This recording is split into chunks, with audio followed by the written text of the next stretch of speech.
Alright, y'all. So I was going to talk about my reactions to UFC 328, but for some reason, Premiere Pro decided to be a complete Bruh. bitch to me, and I couldn't really figure out what to do over the last 24 hours.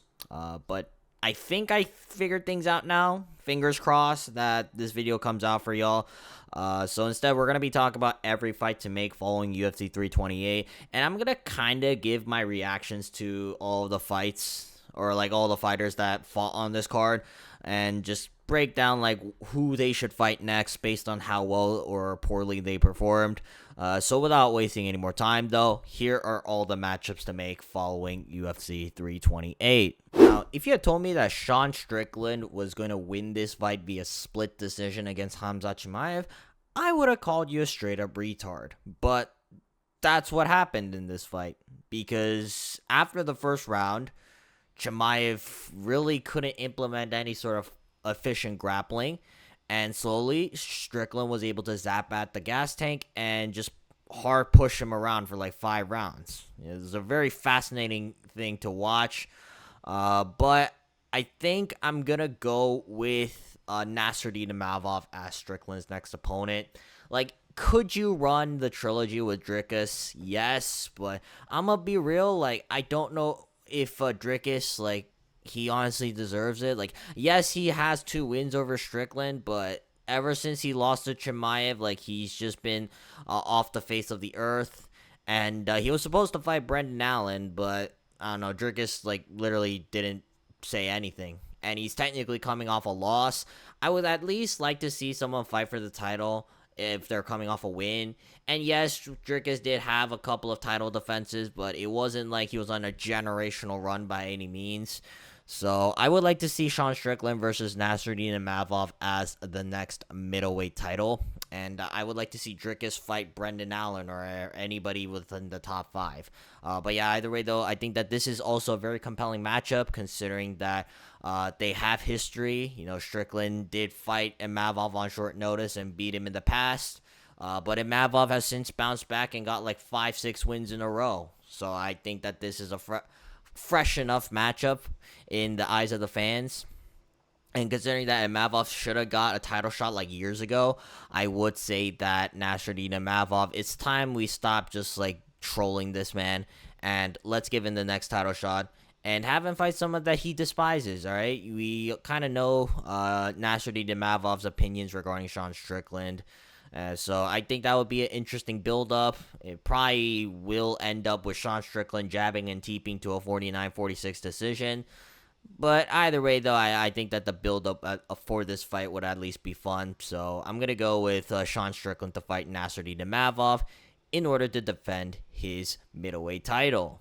Yeah, Khamzat Chimaev potentially might be one of the biggest frauds of all time. And I'm going to cover that for tomorrow's video probably. But that's besides the point, though. He had a very disappointing performance. And honestly, like, his aura just plummeted after this fight because he was looked at as this undefeated, scary Chechen fighter from the Caucasus Mountains who literally can't be beaten. And then he went on to get jabbed and teeped by Sean Strickland. And let's just say that it's not a great look for him overall. So I'm going to say that Khamzat Chimaev, he is going to probably move up to the light heavyweight. I don't think that middleweight is going to be comfortable for him anymore at this point. But now we get some interesting matchups with Chimaev, right? Maybe Chimaev doesn't just instantly blow by everybody in the top of the light heavyweight division because of the size difference. So I would like to see Khamzat Chimaev fight someone who technically has a lot of history with him, like Paulo Costa over here, someone who was supposed to fight Chimaev back in the day, but unfortunately that fight fell through. And Chimaev, like, let's just say he needs to kind of prove himself again after this performance. Like, I'm sorry, man. You can't be losing to Sean Strickland and, like, just keep dabbing him up in the middle of every round. Like, that to me, that's just kind of weird at that point. But yeah, either way, though, I would like to see Khamzat Chimaev versus Paulo Costa. And the winner of this fight can get the next title shot in the light heavyweight division. considering that Paulo Costa is coming off a great win over Azamat Murzakanov. So I would say that Chimaev, after he heals up, if the UFC want to run another beef match, like they can have Khamzat Chimaev fight Paulo Costa, and the winner of this fight can then go on to fight for the light heavyweight belt. Now, moving on to Joshua Van. Before I talk about this fight that's pretty obvious to make, I would like to say that Joshua Van is an absolute stud. Him and Tatsuro Taira put on an absolute war for 5 rounds, and unfortunately Tatsuro Taira fell short. But yeah, Joshua Van proved to be a legitimate fucking champion. So I would say that Joshua Van fights Alexandre Pantoja. I actually do believe now that he would beat Pantoja at this point, because he kind of proved that his takedown defense is pretty legit. And even if he does get taken down, he does a very good job of using butterfly hooks in order to just neutralize the grappling. So I'm very happy about Joshua Van's chances against Pantoja. So this is going to be a very good fight. I can't wait for this. Assuming if Joshua Van's going to be pretty active, I don't think he took that much damage in this fight, although it was like crazy 5-round war. But yeah, I would like to see Joshua Van fight Alexandre Pantoja for his next fight. Hopefully Pantoja can come back sometime in I would say July or August. I want to see this fight relatively soon. But yeah, either way though, Joshua Van versus Alexandre Pantoja is undoubtedly the next fight to make. And I think this is going to be coming in with more hype than when this was first announced on the December card in 2025. Because now there's maybe Joshua Van can stuff all the takedowns of Pantoja and just box him up on the feet like he's done to everybody else. So yeah, either way though, this was a super impressive performance from Joshua Van. And I really hope to see him fight by the end of this year against Alexandre Pantoja. Moving on to Tatsuro Taira, lost to Joshua Van. He's going to need some time off, so I'm not really going to give him anybody that has a matchup right now or just fought recently. Instead, I want him to fight the loser of Manel Kape and Kyoji Horiguchi. Manel Kape and Horiguchi are basically fighting for a title elimination bout for the flyweight belt. And I think whoever loses this fight, it'd be a good fight for Tatsuro Taira, because they're still top 5 caliber flyweights, and it's not like Tatsuro Taira's stock dropped drastically after this fight. He put on a good effort, and even though he was getting his head boxed off, I do think that at moments Tatsuro Taira was able to successfully implement takedowns in order to control Joshua Van and slow him down. So it's not like Taira didn't prove himself to be elite level in this division. So I would like to see him bounce back against the loser between Kape and Horiguchi. You can put this on a main card of a pay-per-view. That would be a sick fight to make. But either way though, I would like to see Tatsuro Taira take some time off. All right, don't really fight until beginning of next year. And then he can come back against the loser between Manel Kape and Kyoji Horiguchi, which is going to be in a month and a half from now. Now, it's kind of weird for Alexander Volkov because Volkov kind of fought everybody in this division. So it's kind of hard to match him up right now. But at this point, we basically had Volkov fight everybody. I know that he didn't look all that impressive against Waldo Cortez Acosta, but he still won.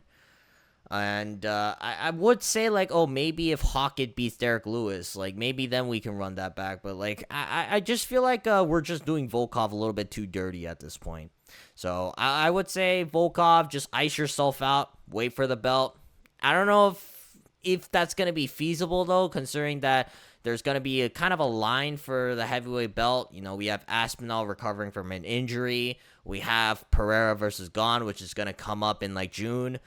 So Volkov might have to wait for a while, but it's not like Volkov's known for his crazy activity in the first place. So I do think that he can wait a little bit, and the UFC should basically promise him, we'll give you the title shot. Maybe not though. I know that the UFC they're known for breaking promises, but yeah, I would, if I'm Volkov, I would just ice myself out, Because at this point, like, I fought literally everybody, all right? Like, I know that, like, it's not good for Dana White, you know, like, Dana White's always talking about, like, oh, you never say no to a fight, but, like, at this point, it's like, how many more fights does Volkov have to fight in order to get a title shot? So, yeah, if I'm Volkov, I'm icing myself out, and I'm just waiting for the belt, and I will fight regardless of who it is, whether it be Cyril Gahn, Alex Pereira, Tom Aspinall. I would say I don't care who. Right, but he should be fighting for the heavyweight belt upon his return in his next fight. Moving on to Waldo Cortez Acosta. He lost to Alexander Volkov. Stock didn't drop that much because it was a relatively close fight. So I would like to see Acosta fight Riz Vankouniev, someone who beat Jailton Almeida and didn't really do it in impressive fashion. But because he beat Jailton Almeida, technically, I guess we're going to have to give him a jump up. So let's have him fight Waldo Cortez Acosta. And if Acosta can just box up Riz Vankouniev, I'll be very impressed. They'll probably put this in like a, I don't know, maybe they put this in like an Apex card because, like, again, it's fucking Riz Vankouniev at the end of the day. But yeah, I don't really know of many matchups for Waldo Cortez Acosta right now. Like, you could give him Curtis Blades, but, like, I feel like the UFC is more inclined to give Curtis Blades to someone like Brando Pericic, you know, someone who's, like, on a hot streak and someone who's, like, a fresh face in this division. But, yeah, either way, though, Waldo Cortez Acosta is going to have to fight down in the rankings because he's coming off a loss to Volkov. But I do think that his stock didn't drop by that much. So hopefully he returns within, like, the end of the year. And he can fight someone who's somewhat in the top 10. And I think he can do a very good job against Riz Vankouniev later this year. Now, moving on to Sean Brady. I say he looked really good out there against Joaquin Buckley because he completely rinsed him off the mats. But he's still in an awkward position because not that long ago he got destroyed by Michael Morales. So I think Sean Brady should be fighting Kamaru Usman next. Yes, Kamaru Usman is below him in the rankings, but he beat Joaquin Buckley before Sean Brady. So, technically, you could say that Usman is coming off a better streak, I guess. But yeah, either way, though, Sean Brady versus Kamaru Usman is also a very interesting stylistic matchup. Both guys love to wrestle, but the difference is Sean Brady has the better jiu-jitsu control, and he's a lot quicker. Meanwhile, Usman carries a lot more power in his hands. But yeah, I think that considering that Sean Brady, he didn't take that much damage, I'm assuming that he's going to want to stay relatively active. I think that the only matchup available for him that kind of makes sense at this point is a fight between himself and Kamaru Usman. And if he gets past Kamaru Usman, then we might start talking about title elimination bouts for Sean Brady in the horizon. Moving on to Joaquin Buckley, coming off a loss to Sean Brady. Now, I feel like this is what the UFC is going to plan for Joaquin Buckley at this point. All right? It's kind of hard for him to get to the title at this point. So they're going to give him Mike Malott because they see Joaquin Buckley as the most approachable matchup to get into the top 10. But yeah, either way, though, I think that this is going to be a fight that's going to be announced somewhat towards the end of the year. I do think that Joaquin Buckley has a solid chance because I don't rate Mike Malott at the end of the day. But considering that Joaquin Buckley's coming off 2 losses in a row, and the UFC are desperate to getting their Canadian Michael Chandler boy into the top 10 of the welterweight division, I do believe that this is going to be the fight that they're going to angle for, and I'm going to predict that this is going to happen sometime in late October / early November, depending on when the next Canada card is. Now, tell me that this is not a hardcore fan's dream of a matchup, all right? We got Bobby Green and Mason Jones. Bobby Green's coming off a first-round submission win over Jeremy Stevens. But Mason Jones, on the other hand, he has been looking really good over his last couple of fights. Basically demolished Balaji Oki. Had a great war with Axel Sola. And Bobby Green, considering he took relatively no damage, I think it's time for him to get like a fun matchup here. So let's have him fight Mason Jones. Let's try to build up Mason Jones' name for this matchup. You can also give Bobby Green like other alternatives like Terrence McKinney. I think that would also be a fun matchup. I just want to see Bobby Green get one of these like up and coming prospects and see whether or not Bobby Green still got it, or whether or not that the prospect can get past the Bobby Green test. But yeah, either way though, Bobby Green, I will say he did look good. I don't know how much credit I can give him though, because at the end of the day though, he fought Jeremy Stephens, and let's just say Jeremy Stephens in 2026 is not exactly the best opponent when it comes to MMA, high level MMA. It's kind of sick at this point to watch a Gautier repeatedly having to fight like the absolute bottom of the barrel middleweights in the UFC. So I would like to see Gautier actually fight an interesting matchup. That's all I want to say. So have him fight Marvin Vettori, and let's see whether or not Gautier can knock out the unbreakable chin. That is Marvin Vettori. Yaroslav Amosov, I'm going to just say right now, he is an absolute beast. You know, that performance against Yoel Alvarez, he made me a permanent fan. So I will forever be in support of Yaroslav Amosov. He basically destroyed Yoel Alvarez on the ground, took him down at will, got an arm triangle submission in the second round. Again, super high level stuff. And I think that performance basically proved that he's ready for the top of the division. So I would like to see him fight the loser between Bilal Muhammad and Gabriel Bonfim. All right, I think that's how Yaroslav Amosov's going to get his ticket into the top 10. And yes, I understand that they're not even fighting from a month out, but at the same time though, everybody in the welterweight division has either recently fought and is going to need a lot of time off, or already has a matchup coming up. It's kind of awkward right now for the welterweight division. But either way though, Yaroslav Amosov showed me a lot of promise, so hopefully he can keep this momentum up, and I would like to see him try to get into the top 5 within the next 2 years of his UFC career. I think that this is a fun matchup for Yoel Alvarez, who's coming off a loss to Yaroslav Amosov. And listen, no shame in losing to Amosov. Amosov is a fucking beast. So I would like to see Yoel Alvarez kind of build himself back up. And I think the way he builds himself back up is a matchup with Kevin Holland. Kevin Holland, like, if you call him, he'll just fight anybody at this point. So, and considering that both of these guys have very similar frames to each other, I believe both of them are 6 feet 3 inches tall. I'm not exactly sure, but yeah, both of these guys are known for being very lanky, being able to submit people off their back, having very good power in their hands. It's a very compelling stylistic matchup. So, Yoel Alvarez versus Kevin Holland, I would like to see this fight happen sometime around, like, I don't know, I would say sometime around October or November. It all depends on whether or not Yoel Alvarez wants to get right back in there. But I don't think he took that much damage in this fight. I mean, he did get kind of blasted, but I don't think he got that much damage taken in this fight. So hopefully we see Yoel Alvarez by the end of this year. And I believe that the matchup he needs to fight is a fight with Kevin Holland. Roman Kopylov kind of surprised me because he got a comeback victory over Marco Tulio. I thought, watching the first 2 rounds, Marco Tulio was going to be able to just absolutely piece him up for the course of 3 rounds straight. But in the second round, he stole it by dropping him at the end. And in the third round, he dropped him again with the 1-2. So Roman Kopylov, like, he still got it in a way. But I don't think it's going to warrant him like a very high-named matchup by any means. I do think that he's going to need to fight someone that's in a similar position to him. And someone that's in a similar position to him right now, Jacob Malkoun.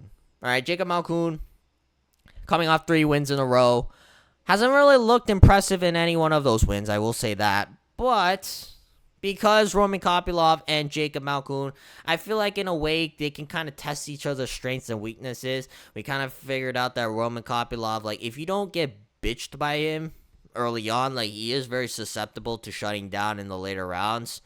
But at the same time, though, Jacob Malkoun, he doesn't really have that much pop in his hands. So maybe this is a matchup that Roman Kopylov can just tee off on because he's just so much faster than Malkoun. But either way, though, Roman Kopylov, he did look pretty good at the end of the fight. So that is something to worth noting for. So hopefully he gets a matchup with someone who's, like, pretty well known in the middleweight division.